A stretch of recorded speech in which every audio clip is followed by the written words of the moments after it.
how about we go to Marco? You can talk a little bit about what's going on, and well, go ahead. Yeah, Mr. President. I don't know if one day perhaps the entire story will be told about the events of yesterday, but suffice it to say, it's not an exaggeration that none of it would have been possible without the President of the United States being involved.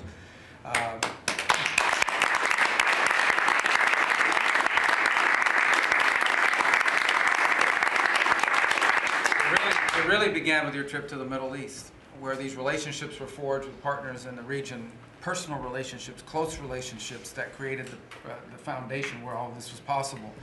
Where I think this really took a turn. Remember, a month ago, no one thought this was possible.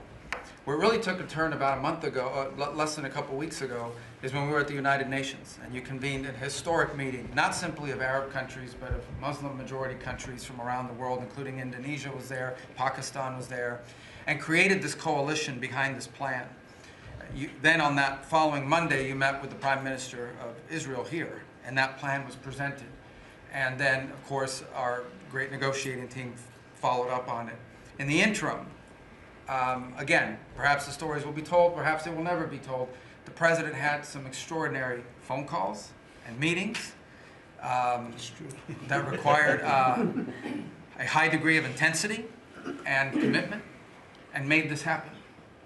And I think what's important to understand is that yesterday what happened was really a human story. There's a geopolitical aspect to it, there's no doubt about it. It creates the conditions for Gaza to one day be a normal place again, and people to have a better life, and Israelis to be safe.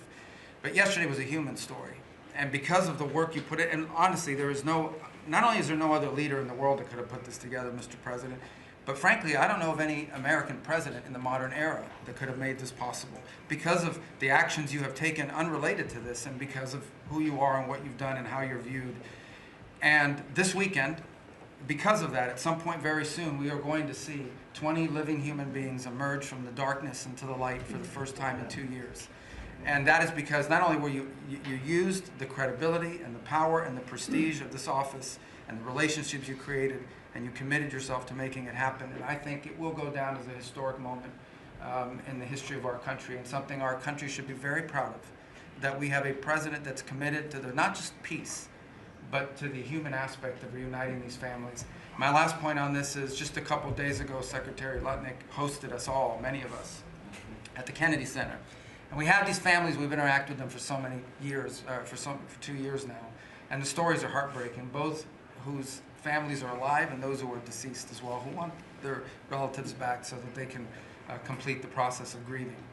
And we had all hoped that perhaps that was the day that we would have an announcement for them on the anniversary of the 7th, but I know you were able to speak to some of those families last night, and I just hope the whole nation understands how incredibly proud they should be of their president and of their country for the role that they've played. And I don't want to let this moment pass, Mr. President, without also noting the incredible work of Steve Witkoff and Jared Kushner. Yeah.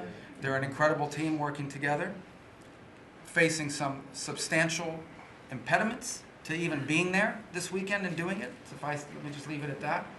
And they've done a great job on your behalf, Mr. President, and they deserve a tremendous amount of credit. But thank you for what you've done for the world. For the world. Thank you very much, Marco. I appreciate it.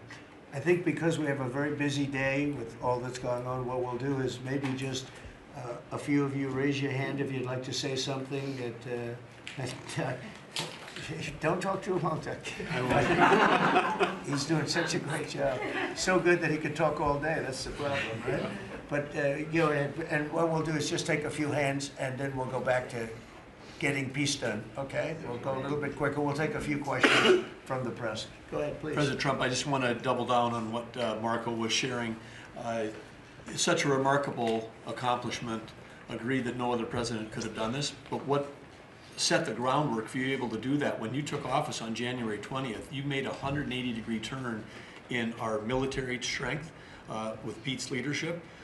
You were the master class in peace through strength. So militarily, we've completely turned around. We've demonstrated that through execution against Iran and others, that we have force. We want to end wars, but we'll use power if we have to.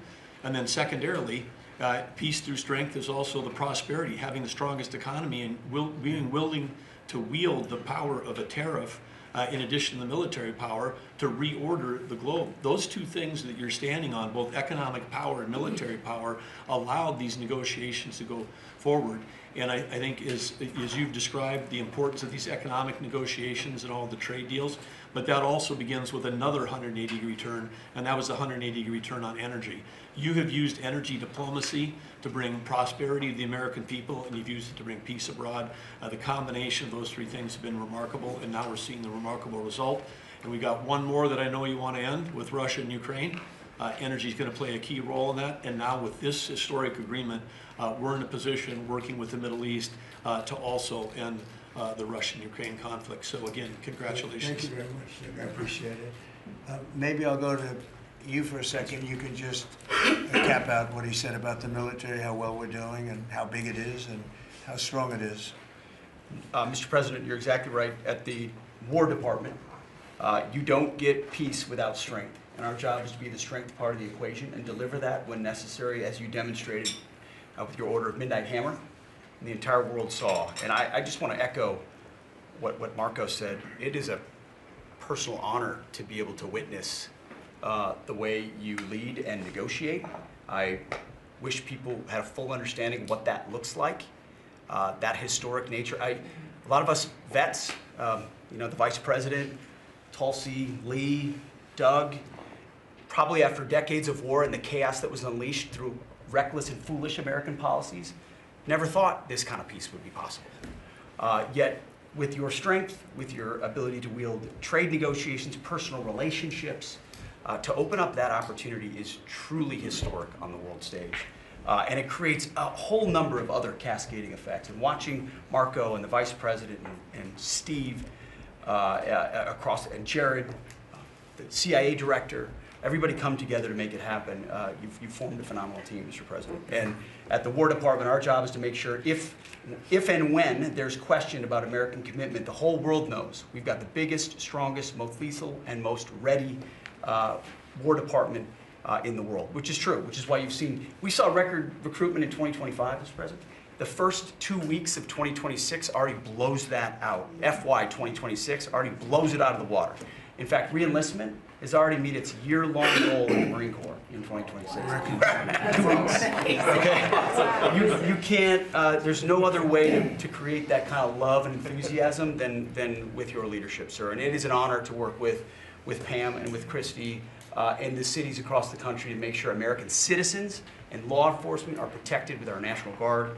That's a core mission. And last thing, Mr. President, on the southwest border, the first group that rotated in to lock down that border to 0 crossings is now rotating out, and with a new border medal, the Southwest Border Medal, or it's actually called the Mexican Border Medal, revived from 1918, that will be pinning on their chest. So thank you for renaming the department, and we're trying to live up to it every day. Thank you, sir. I mean, think of this.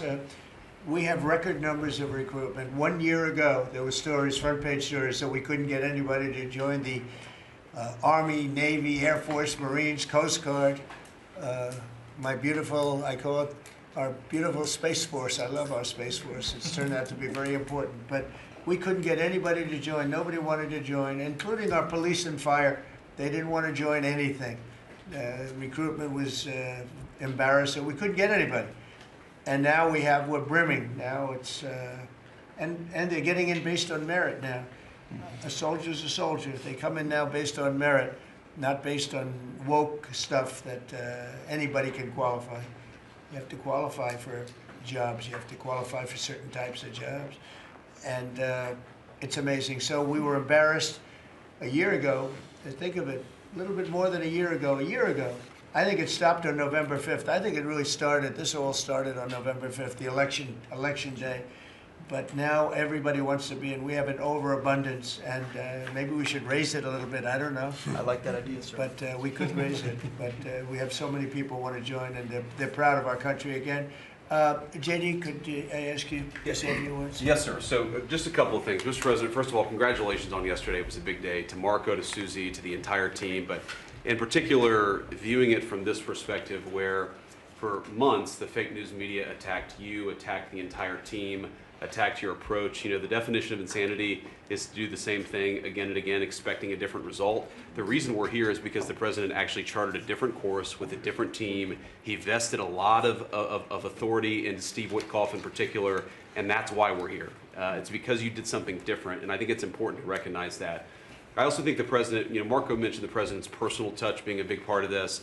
The one thing I would say is obviously the President of the United States, a New York real estate billionaire, one of the most famous New Yorkers in the world, has a lot of interaction with a lot of people who are very pro-Israel. I think that was an important set of experiences and life experiences that he brought to the table. He also, of course, knew one of the most famous Palestinians in the world, Chuck Schumer, and I think without that background of knowledge, it would have been impossible to get us to this point. Second thing I would say, just on Chuck Schumer, the president mentioned this, that Chuck Schumer said this has been very good for us this morning about the shutdown. One of the things that we talked about before all the media came in, and that all of us are going to work on for the rest of the day, we've been working on for days, is how to make the shutdown as painless as possible on the American people. So while Chuck Schumer brags about this being good, and I think the president is right, it's not good for him politically as much as he might think that it is. It's causing real consequences for the American people. There's a low-income food